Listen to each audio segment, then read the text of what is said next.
you got days left until we shut you guys down, which meant, we had conversations with our team saying, Venmo's, it's on you. You guys are gonna have to find a new job. Venmo's done. Thanks for being here. Because Wells Fargo, if we lost Wells Fargo, that was it. We can't. We were built. They were our rails. Hey everyone, welcome to the Founders in Arms podcast with me, Imad Akhund, co-founder and CEO of Mercury. And I'm Raj Suri, co-founder of Lima and Tribe. And today we have with us Iqram. How do you say your last name, Iqram? Magdan Ismail. Magdan Ismail. Okay, great. Well, we're very happy to have you on the show today. So Iqram, I know you're working on a new startup.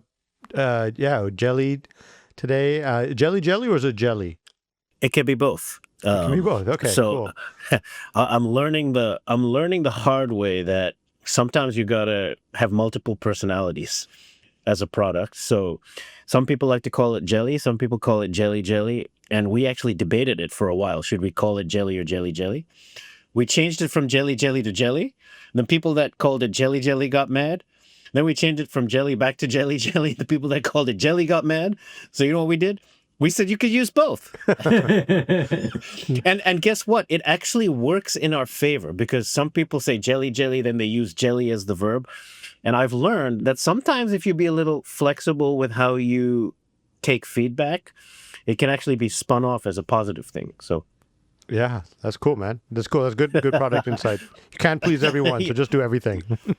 Yeah, you call it whatever you want. Like this happened to me growing up my whole life. Zimbabwe, Zambia, Uganda, with a name like Iqram Magdan Ismail, and it's kind of like some people call me Iqram, and I could have sat there and corrected them every single time, but instead I was just like, whatever you want, and they just made life way easier. Yeah, I like that. Makes sense. I've had the same issue growing up in the Middle East and different countries, which not where my name's ethnically from. So people right, call me all sorts of things. Yeah, but I'm sure Imad, you've had a few issues like this. I force everyone to call me Imad. I'm like, call me Imad. Okay, see, that's okay. That's a founder person. There's the founder person. That's cool. Yeah, there's something that's probably like a Enneagram difference or something like that. So before this, I guess you did another startup called Lens, and before that you did Venmo. Is that roughly your kind of startup history? Kind of. But before Venmo, they were like at least 6 or 7. Before that too. So like separate businesses, or they were like just pivots? Startups. Let's see. First one was with the guy I did Venmo with, Philafunk. It was like a music sharing thing. This is right after college, and it was a great way to learn how to code a lot and like basically build every feature possible. So we excelled at building everything we thought about. And we failed at being able to find a single clarity, a single focus that lots of people would love. And we failed at fundraising. So then we joined another startup that was able to do that, part of the first Y Combinator batch. It was called I'm in Like With You. This was when in New York City, there wasn't, not many tech companies. There were like 5 or 6 tech companies. And they were all basically from that first class of Y Combinator. So we joined I'm in Like With You as the first 2 engineers. Then Cortina went off to do Bitly. I went off to join another company called Ticket Leap as kind of like the CTO, founding engineer type person. And then we came back together for Venmo. Cool. Tell us about Venmo. We're very curious to hear this. I mean, this has now become a global phenomenon, but it had humble roots, right? Is it global? I think it's just US, isn't it? American phenomenon, yeah. I mean, I use it almost every week. So yeah, congrats on building something that's like lasted this long. Oh, thank you. No, yeah, I mean, my biggest pet peeve is that it's not global quite yet. But it started off actually kind of where I'm sitting today. I'm actually in the BetaWorks office. I don't know if you have heard of BetaWorks. It was like one of those original incubator thing, right? Yeah, it's like one of those original startup studios. And Cortina used to work here he was working on Bitly at the time. And I was in Philadelphia. So every time I'd come up, there came a time when Cortina and I were like, let's get back in the game. We'd spent like 2 or 3 years working at different startups, but in our subconscious, we were always like, we want to get back in the game. So I was actually visiting him here. We spent a day in BetaWorks, and at night we went out to dinner. That was the weekend I forgot my wallet in Philadelphia. So he ended up covering the dinner. And literally at the dinner table, the check came, and Cortina and I kind of looked at each other at the same time, and like a little bit of a eureka moment. We were like, well, why can't we just build something that lets us settle this tab right now? And that was kind of that was the we never looked back point. We basically, from that day forward, we came back into BetaWorks, built a little bit of a prototype, and then that prototype led to showing it to friends, and it was a very simple way to pay each other back for that meal that he paid for. I feel like a lot of people have that experience probably around then, where they were like, "Oh, I wish I could settle this," but like, what made you go from like, "Oh, I need to build a startup that will actually solve this problem"? Like, was there something about this that you were ready for?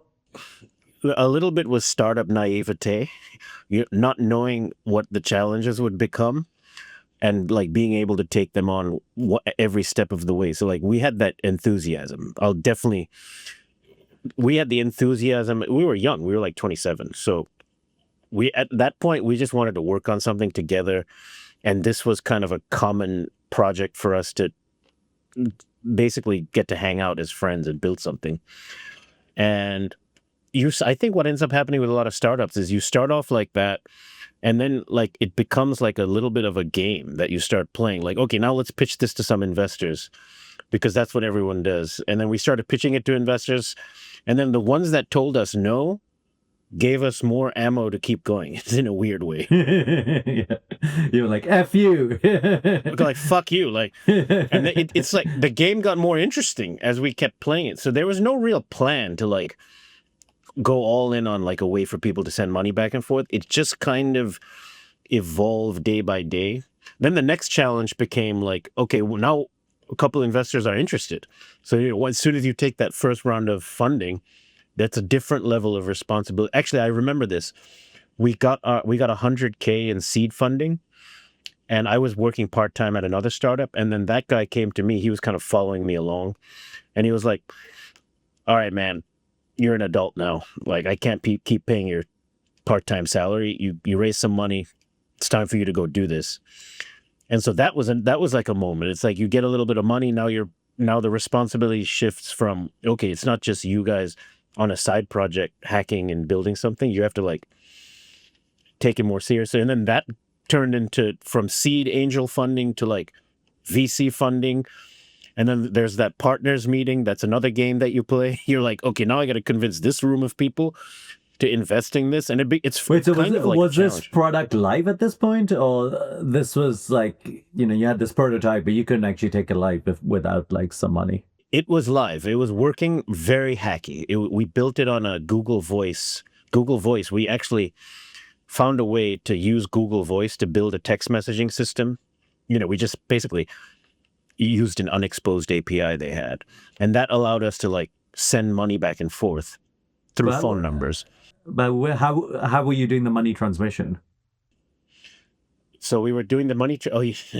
I'm talking to a banking guy here. How's the money moving there, Iqram? It was all credit cards. So this is an interesting. So you were charging people via text. Yeah, we were basically charging your credit card, giving it to you for free, and then just letting you and sending it to your bank account. So you would eat the processing fees? We were eating the processing fees. Yep. That was a rookie mistake, but also the greatest marketing I would ever, instead of spinning it as a mistake, I would, in my years of maturity, would spin that as the greatest marketing we've ever done. How many users did you get to with this kind of hacky way of doing things? We probably got to like 500. And that was this is with no app at that point. This all no app. It was all text message based. And actually, there was a time where we're like, we'll only be text message based, and that changed obviously. But now, that reminds me of like when Twitter was mostly text message based. Yeah, actually, similar timing. Yeah, it was similar timing. Yeah. Okay, so you got to like 500 users, you raised some money, and then you had to go get like money transmitter license. You said you approached it with naivety. I guess like what was the thing that was like the hardest of the first bit that you like just didn't know would be hard? So yeah, I mean, it was definitely challenging to get to grow from, like, nowadays you could just go and build this, give it all the infrastructure, like you could piece it together and then figure out the money transmission side. And, well, crypto also enables a lot, but back then, I think the hardest part was going from like building it on almost like a fake processor. I think we used First Data at the time, and what ended up happening is they saw us do like $100,000 in 1 month, called us, and were like, this is a violation of the terms here. Because we were kind of operating under the guise of like a restaurant. And it would show up as the restaurant because that's how we got this processing thing. So switching from that to like, all right, now we're going to do this for real. That was a bit of a challenge. But fortunately, we had great investors. And that helped a lot. How did they help? Like they were like, you should talk to these people. Yeah, exactly. One of the guys was, on the board of Amex, and it was RRE, and they, they made a couple introductions that made it easier for us to navigate certain money transmission license, or even things like putting together an anti-money laundering policy, all that stuff. So I think the thing that we did well as a team, Cortina and I, was we were able to surround ourselves with people that could fill in the gaps, and getting RRE on board as an investor really helped, like when we needed it, because First Data was shutting us down. They're like, you can't do this. This is a violation. This is money transmission. We're going to, they actually did shut us down. RRE came, made a phone call, helped us, come back to life. And then we started transitioning into a relationship with Wells Fargo and starting to build it from there. When you were pitching originally, like was the vision to, be as big as you did, like that you'd have a huge network of users in the US that would like move money between each other, and eventually it will be almost like a bank account for these people? Or was the vision like kind of smaller than that? No, it was big, massive. Like Cortina, I mean, I think that's the fun side about ideating and doing the start. Like there's a lot of fantasy conversations you have with your co-founder.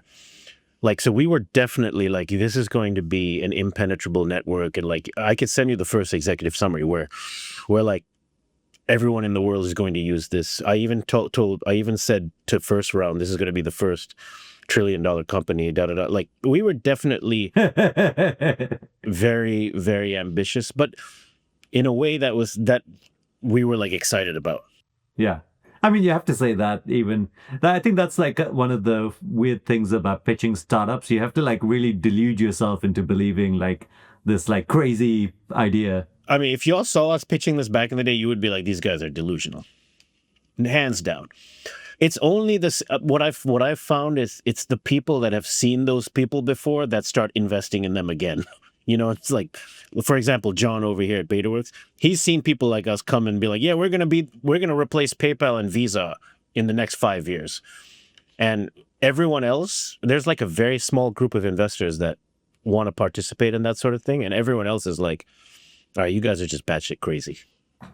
I mean, I think that's 2009. I feel like now everyone's looking for the batshit crazy people, right? Like, I think that's true. Yeah. Now I'm kind of like, can I get like the simple business model here? Yeah, it's fun. Yeah. So what was the story from like, you got that RE round, you became like legit with Wells Fargo to like, the acquisition, like what were the steps to that? So we put that fire out, getting into the money transmission, and then the next fire came, which was we were giving away all our transactions for free on credit cards. So we'd raised like a Series A. That back then it was called a Series A. Today it would be probably called like a pre-seed. Venmo was, how much was it? 3 million. Like Venmo in total raised 3.4 million. And like nowadays 3.4 million is like, what can you do with that? Almost. That's like, let's get the idea to like a prototype. But yeah, so we'd done that. And in 6 to 7 months after we closed that sort of Series A, we'd basically gotten to like 500K left in the bank.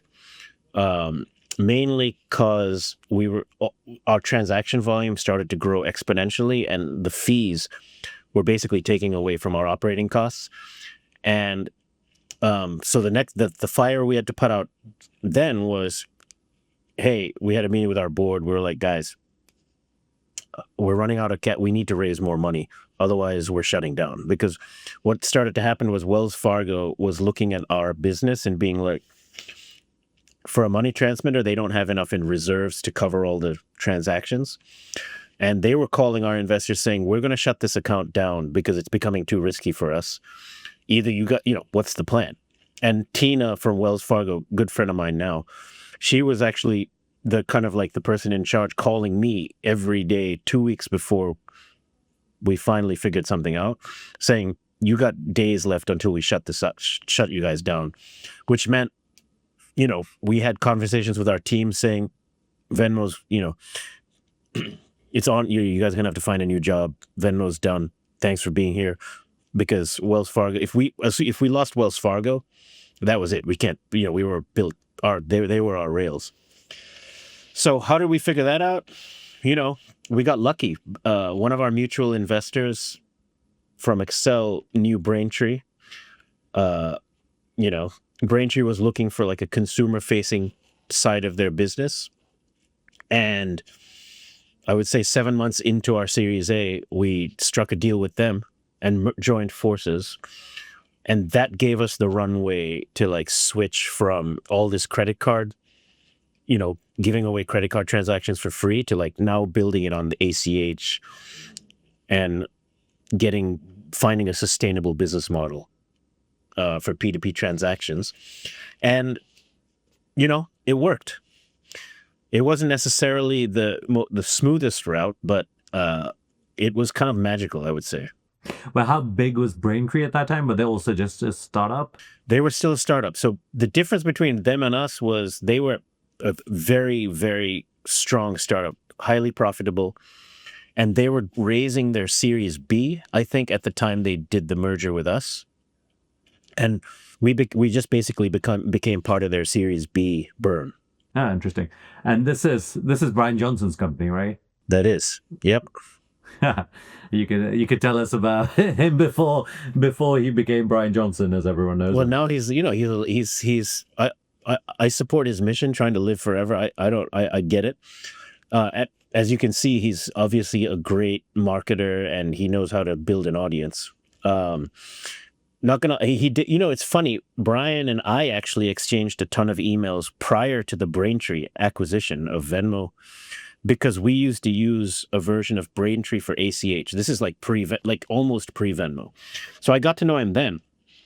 And he was great. It was great. I mean, he's the kind of founder you want on the other side, where he's like, there are I like founders that are willing to just be up at midnight helping you debug something. He was that kind of guy back then. And ironically enough, Braintree shut us down.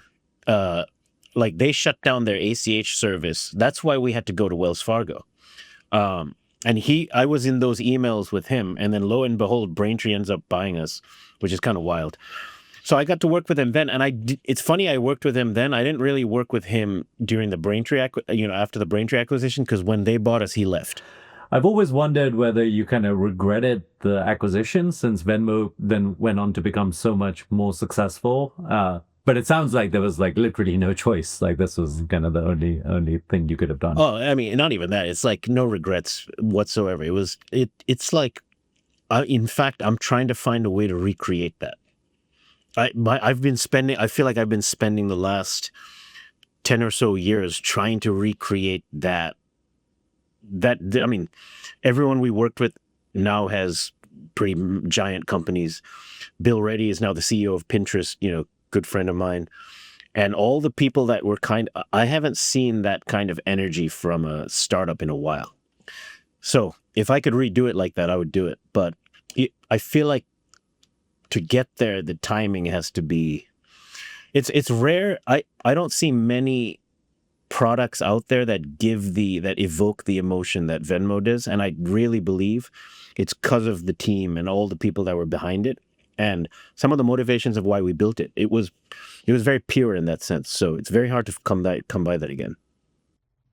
So when you say you're trying to recreate it, is it the camaraderie that you felt with the people you worked with, or like the impact you had as a business, or like what were you trying to recreate? Camaraderie, the feeling it gives people when they use it. Like let's look at Venmo, Cash App, Zelle, Revolut, whatever. All these other ways to do. I think Venmo stands out in that crowd in terms of how it makes people feel. I don't. I mean, I may be talking a bunch of bullshit here, but I do think products make people feel a certain way. Like it, then that's very, very important. And to me, a lot of the personalities of the people building Venmo came out in the product, and the personalities of those people we were just all very close friends, and the relationship we had with Bill, it was like adding like a grandfather who's been in the space for a while, and we were all just kind of creating in a way that was just magical.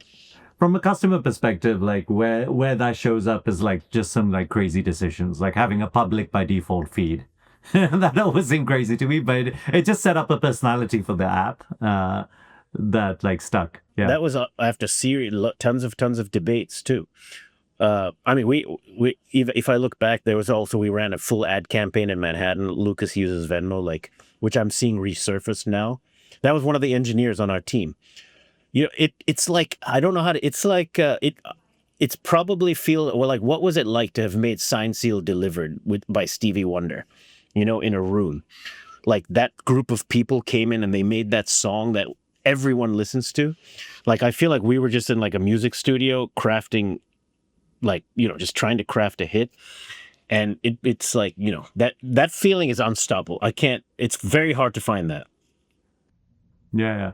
I feel like maybe startups have lost that kind of vibe. Like it's less like people in the garage kind of just like having fun. I mean, I'll be honest, it feels a little like that. Like, even for me, it's hard to decipher, because also AI makes your presentations, website and data, it makes it so easy to like look well polished and things. I look at a lot of startups today and I'm like, where's the personality behind this? Like, it just seems like the number one thing I see on LinkedIn is, we have this much ARR and we have, you know, this much in funding, and I see very little about here's the purpose and the vision, or here's the mission behind what we're doing. Like at Venmo, it was very clear. It started off with trying to help musicians feel supported at concerts. And you go to New York City today, every musician has a Venmo sign. But when I open up my LinkedIn and I look at founders, how viral have I gone on TikTok? How much money have I raised, and what's my ARR? That's all. It's just, and I'm like, none of this is appealing to me as a consumer. I wonder if it's because they're not consumer startups generally, right? They're B2B startups, so it's like they're marketing to other entrepreneurs, and like, it's possibly about numbers maybe. Maybe it's also like it's trending now to show this sort of stuff. So, you know. What was the journey of Venmo even beyond the sale to Braintree? So then Braintree sold to PayPal, right? And then PayPal. I mean, did Venmo grow while in Braintree a lot? Like, did Braintree like incubate it well, take care of the product and help it grow? And how long were you there at Braintree? So to answer the first question, did Braintree help grow? Absolutely. It was a great partnership. And I think it was symbiotic, to be honest. Like, I think we equally benefited from each other. So we were like 15 people, all first timers, a lot of college kids graduating, first job, you know, that kind of thing. Braintree, on the other hand, was kind of a very well put together startup. For example, I'll give you a simple thing. At Venmo, we didn't do pair programming. I don't know if you know what that is. But at Braintree, everyone was required to do pair programming.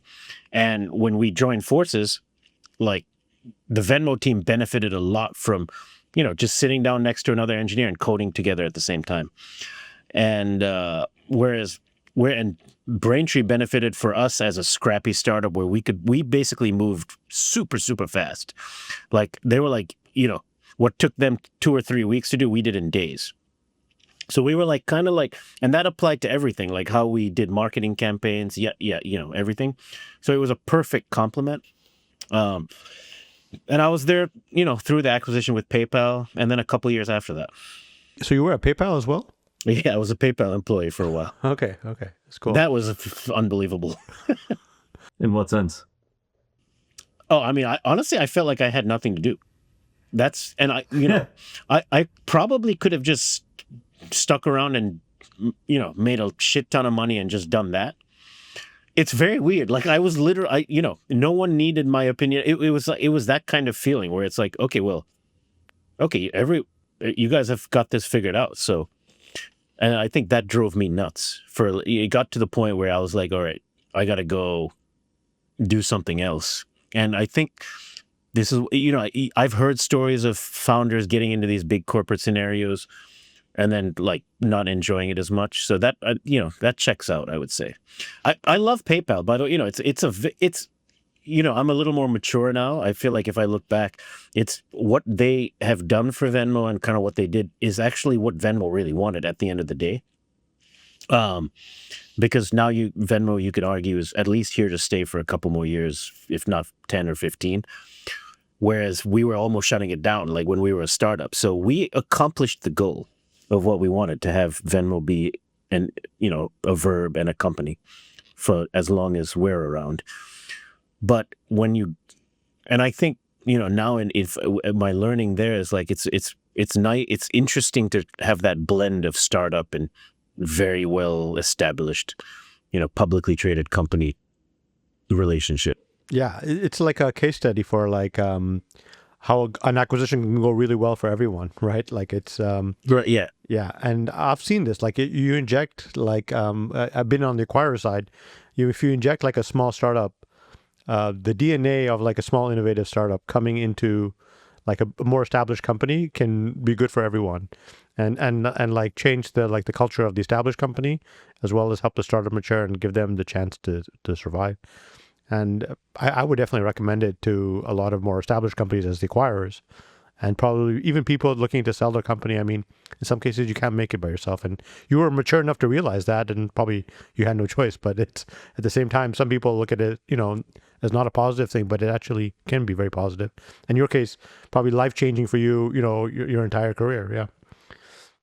Yeah. I feel like around when you started Venmo, there was kind of this prime of like consumer startups. There was a bunch of companies that were targeting consumers, and then I would say, I don't know when, like 2013 onwards, maybe it's been mostly B2B. And do you think there are tons of like consumer application possibilities? Now you're obviously working on a new one. Like, how do you think about consumer? It seems like that's what gets you excited more than kind of B2B stuff. So yeah, tell us about like your current views on consumer apps. So that's, how they talk a lot about founder. I see this a lot, founder market fit or founder product fit, whatever. And I'll be honest, like for someone like me, trying to do like a B2B enterprise thing, I don't think it's a founder product fit. Because, I like to be talking to everyone I'm meeting about. I like to be in a position where I'm talking to the person at dinner about what I'm doing. That said, I do realize it's very challenging to build something that's consumer facing and widespread, because it's hard to distribute. Like that's just the reality. It's also hard to make money in that regard. So that's probably why you see, actually you'll see in BetaWorks, it's very like there's a lot of consumer focus, because it's like there's a certain group of people that just love that. And I have to be, I don't know much about the enterprise side of things in life. Like it's kind of like my approach is always, if you nail the consumer side of things and you grab a massive consumer audience, you can do anything.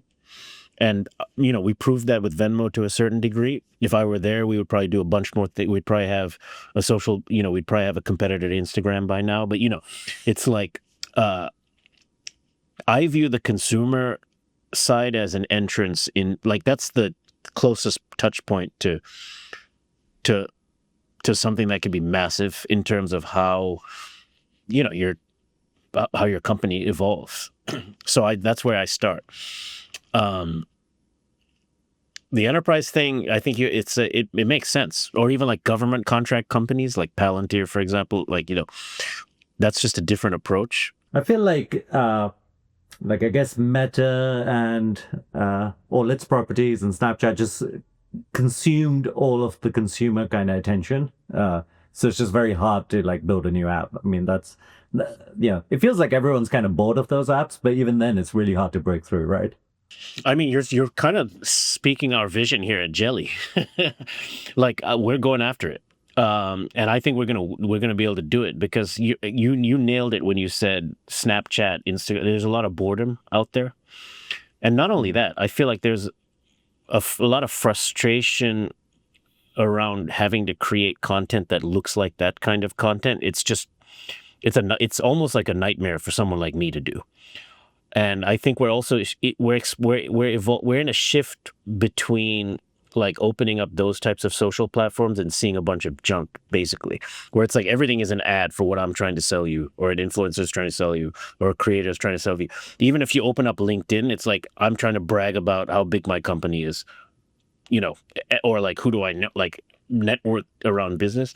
But I think we got to go back to the original side of social media, which is like where this all started was simple ways for people to engage with each other that helped you interact and then take it out offline. So that's kind of what we're focused on at Jelly. It's like just getting rid of all that fluff and giving people a space to like quickly interact in a way that's different. And the difference, and I think also we benefit from all the mistakes they made. Like, yeah, do I have to have stories, a feed, reels, all of this excessive crap? So thank you for doing the research for us. And we knew we didn't really like it to begin with, but because it's making you a lot of money, you have to do it. Whereas at Jelly, we get to kind of reinvent that a little bit and then not have to do all the stuff that they did to maintain that level of addiction. So what's the vision for Jelly? Possible. You're going to show us a demo? Is that what's going to... Yeah, let's do it. All right, what's up, everyone? So I'm making a jelly while I'm on a podcast. I'm here with Raj and Imad. So y'all have probably heard of Imad's company, Mercury, right? Imad, give us a little tip on how to create a company like Mercury. How did you do it? Well, you have to first grind as a startup founder for 10 minutes and then 10 years, and then have a great idea and then go work on it for 2 years, and then you're an overnight success. Oh, what? So you worked on Mercury for 2 years before it kind of like... Well, 1.5 years before we launched. Yeah. That's actually pretty good. What made you start it? Just as an entrepreneur, I was just frustrated with all the banks we had to use. I think you kind of touched on it when you're talking about Venmo, that like, none of them like brought me any delight. They brought me the opposite of delight. And I think like trying to build a product that actually gives that to people is powerful.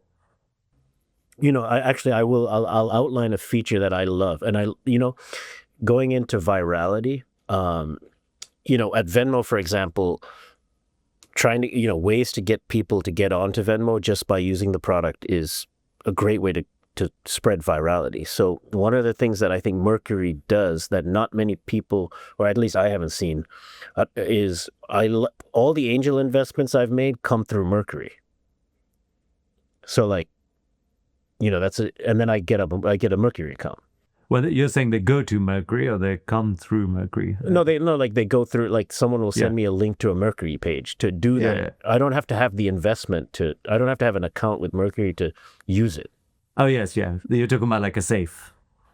Yeah, like a safe. Yeah, we've tried to build a bunch of little viral features around payments. One thing that like I don't think most people realize we do, but it's actually hard to measure what the effect is. By default, in the memo line, we'd say via mercury.com, which we've done from day zero. That's cool. Yeah, that makes sense. But yeah, it is a built-in kind of virality. For those of you that haven't checked out Mercury, go check it out. It's probably the most delightful banking system for startups. Is that a good way to put it? Yeah. Where do you hope to be in the next 5 years? And I'm going to hold you to this. Yeah. Well, hopefully beyond startups, we're targeting kind of a broad set of businesses now. So e-commerce, professional services, and then we also have a personal account. So, following your footsteps and hopefully hopefully millions of consumers are using it too in the next 5 years. Nice. We'll have to team up with Jelly. So you're going to post that now to the Jelly feed? I could post it. And Raj, before I got to get you on the line too. Like, you've had a massive trajectory too as a founder, but now you're working on, going from Lyft to Presto to now Tribe, right? I'm a user of Tribe, but give the people a little taste of what Tribe's all about. It's a next generation group chat platform. So you can, join shared interest group chats, getting closer to what you're interested in, and also meeting other people who have the same interests. Our vision for Tribe is that everyone has a group chat for every part of their life. So, you have basically a group chat for every one of your interests, for your personal life, your professional life, and makes you more of a complete human being and, realize your whole self. Oh, one of the things I like most about it too is you can start conversations around topics too, which is cool. Which makes it, like I could find communities to discuss things that I don't normally do with. Yeah. All right. Jelly out. Jelly. So that's Jelly. It's basically it's a podcast on the go from your phone. So like if you're in person or if you're doing something like this, you could cut. So our thesis is there's long form podcasts like this, but there is also like a huge opportunity for short form clips on TikTok, so short, instead of trying to edit a bunch of long form content, which often, it was a lot of work for most people, just cut it on the go, just like I did, and then post it like a Snapchat. And it's often like people doing it just for themselves, or is often people talking with someone and when there was something? I'm starting to see a little bit of both, but if people start for themselves, it's like, here's a quick thought. Like, it would be awesome for even both of you to be on Jelly, just posting little thoughts about how you're building Mercury, or it's like a video Twitter with a two-way cam. Yeah. Do you cross-post it to all the other platforms? Yeah, so we have one tap posting to TikTok and Instagram, LinkedIn and YouTube coming soon. So that's one feature that at least the New York City people are liking. It's just a quick way to, and the other side of it is no editing, no filters, no fluff. Like our belief, no AI, it's just you post it. It's kind of like Be Real for video. Yeah. Why did you launch this meme coin? Was that just for fun, or is that integral part of the app? It started as fun, to be honest, and it was a way for us to bring awareness to the app. And yeah. Now we allow people inside Jelly to interact with it as a collectible. And, every video is jellified, we call it. So you can make money. You can make Jelly coin for the videos that you make. Like people tip it to you or something? Yeah, you could also like paywall your videos behind Jelly coin, like an instant like Substack style. And there's another side of it, which is I'm basically going down the Venmo road again. We spent the last 3 months building an entire crypto infrastructure. So we're going to be some cool things coming are you'll be able to instantly cash out all your Jelly collectibles to Venmo and PayPal. That's a nice little partnership coming soon. So it enables a version of solving the problem that I initially had at Venmo, which was no way to globally transact. With Jelly, you can. And our social twist is maybe a video is a little more animated than a text. So we have people sending money back and forth from here to Nigeria a lot. And because we have stable coins as well. So Jelly is like a video with fully crypto enabled transactions. No, that's cool. It's like a little Venmo inside a social app. But you said if you'd continued doing Venmo, you would have built Instagram. Yeah. So, maybe, was this always your vision that like money founder fit? I found my founder product fit. Like this is definitely me in a nutshell. I just want to, and we're going to. So the meme coin was a way into the finance. Like we were always talking about what are interesting ways that are not traditional. Like I'm kind of sick of the traditional banking route. It's just, for me personally, it's just too slow, can't go everywhere instantly. Like as a developer, I want to be able to just spin something up and get going. So that's why we did it. We were like, we got to find a fun way to bring collectible style engagement to Jelly. and allow people to have fun with it. Like, we have now people earning Jellycoin for their posts, and you have a leaderboard for that, and it's like, and then you see the extension of that. They swap it for USDT, send it to Nigeria. So it's like, I'm starting to see a little bit of like early Venmo days, but in the crypto world. Were you ever hit by lots of fraud at Venmo? Are you concerned that like this kind of opening up the meme coin thing will get like a ton of people trying to take advantage of this platform? Tons and tons of fraud at Venmo, and tons and tons of fraud in crypto. It's just part of life. You just got to figure out how to deal with that. I'll say, having gone through with the Venmo, I'm not as worried about it again because, obviously we have a little bit of a playbook. And we're not rolling it out. One thing we did at Venmo that worked in our favor was it was invite only for about 5 years. So every user was kind of approved to a certain degree. And we're doing the same thing with Jelly. So it's like, we have 2,000 people now in New York City using it back and forth. And I'm not, the idea is not to, it's more after like quality usage for now than like massive usage. No, that's interesting. You don't feel like keeping it invite only kind of slows down its like growth? No, I think it increases the market demand actually. So if our listeners wanted it, they'd have to like find one of these people. Pro tip, all invite only systems have, the workaround. So just DM you on X or something. Yeah, exactly. It's like, this is how hard do you want it? Yeah, exactly.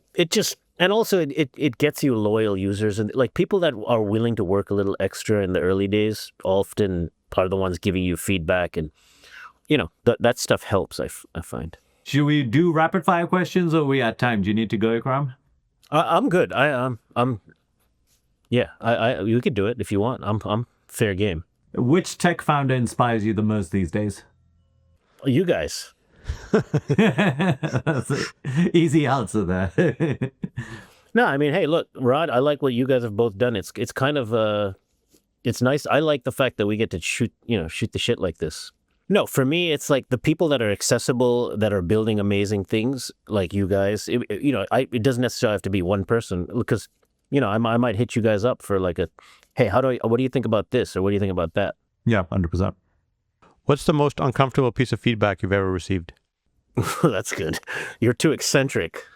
What do you think they meant? Did you change, or did you just ignore the feedback? You can't, I mean, you've probably heard this before, especially in relationships. You just can't change. What you were 5 years, when you were 5 years old, it's kind of how you are all the way through. Yeah. What would you say is the biggest mistake you've made professionally or during your startup journey? I would say letting people go without going the extra mile to try and figure out how to keep them involved. Like you're saying firing them, or yeah, I hate the word firing because it has such a bad connotation. But sure. Like firing people. One was probably the hardest thing I've ever had to do. Oh, really? And you think in hindsight you should have worked on like getting them to? Well, so I'll tell you what. So I was when I was 27, I was definitely a little more. I was a little cockier. I mean, I'm still confident and stuff, but when you're a little, you're like, you get impatient. I was way more impatient. That's the better way to put it. And here's the thing.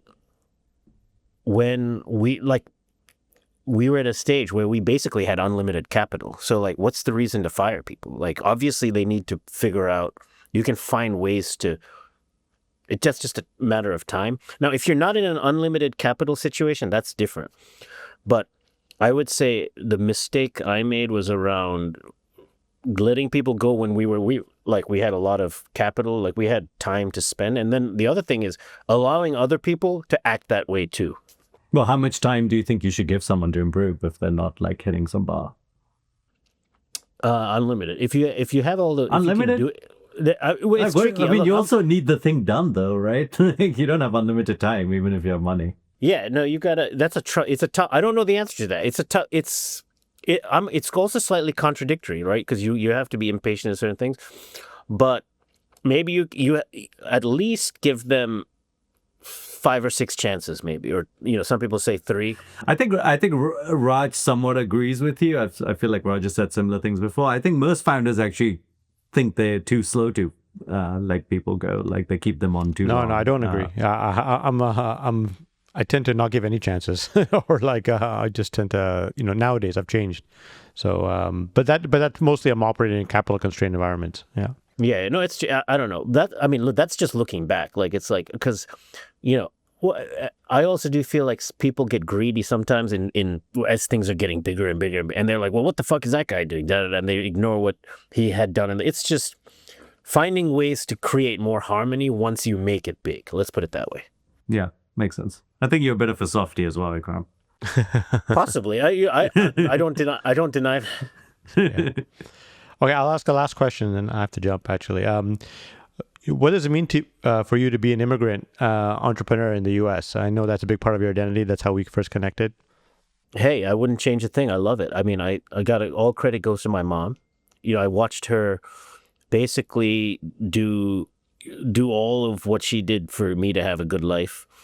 And in some ways, I'm just my work ethic is just an extension of hers and my parents, to be honest. And I really hope that other immigrants feel loved and respected. I think we're in a very interesting time when it comes to just how, stigmas spread from generation to generation. And right now, I feel like there's media around immigrants that can catch on mainstream that is kind of negative, to be honest.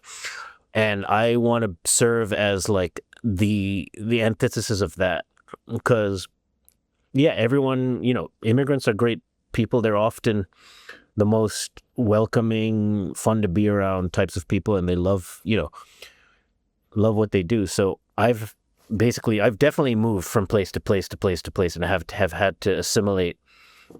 And so that's what it means to be. I feel like one of the reasons immigrants do well is because they feel like they don't belong. Like it's like they feel like they have to fight for every scrap they get, and I think that like that feeling is part of it. So like I don't think you can ever remove that. Yeah. And that's the thing. In doing that, you're forced to like learn all these other cultures, learn how to talk. Like I didn't talk like this when I first came here. Obviously, I changed my accent, things like that. Yeah, like it's funny because, even to pass the citizenship test, you need to know all the first 13 colonies, whereas most people here probably don't even know that, that were born here. Yeah, 100%. So it's like you have to, it's just a different kind. So what does it mean to be an immigrant founder? It's like, it's dope. And I hope all the other immigrant founders feel good about what they do. I'll leave you with this. I also hope the same success they have, they wish upon the other immigrants that are around them. For sure. Keep the door open. Don't slam it on the way out. Exactly. That's a good way to put it. Well, thanks so much. This has been great. Really good meeting you, Iqram. Yeah, it was awesome. Thanks everyone for listening. Please leave us a review on whatever channel you're listening on. Makes a big difference to the algorithm and to the success of the show. And see you all next week.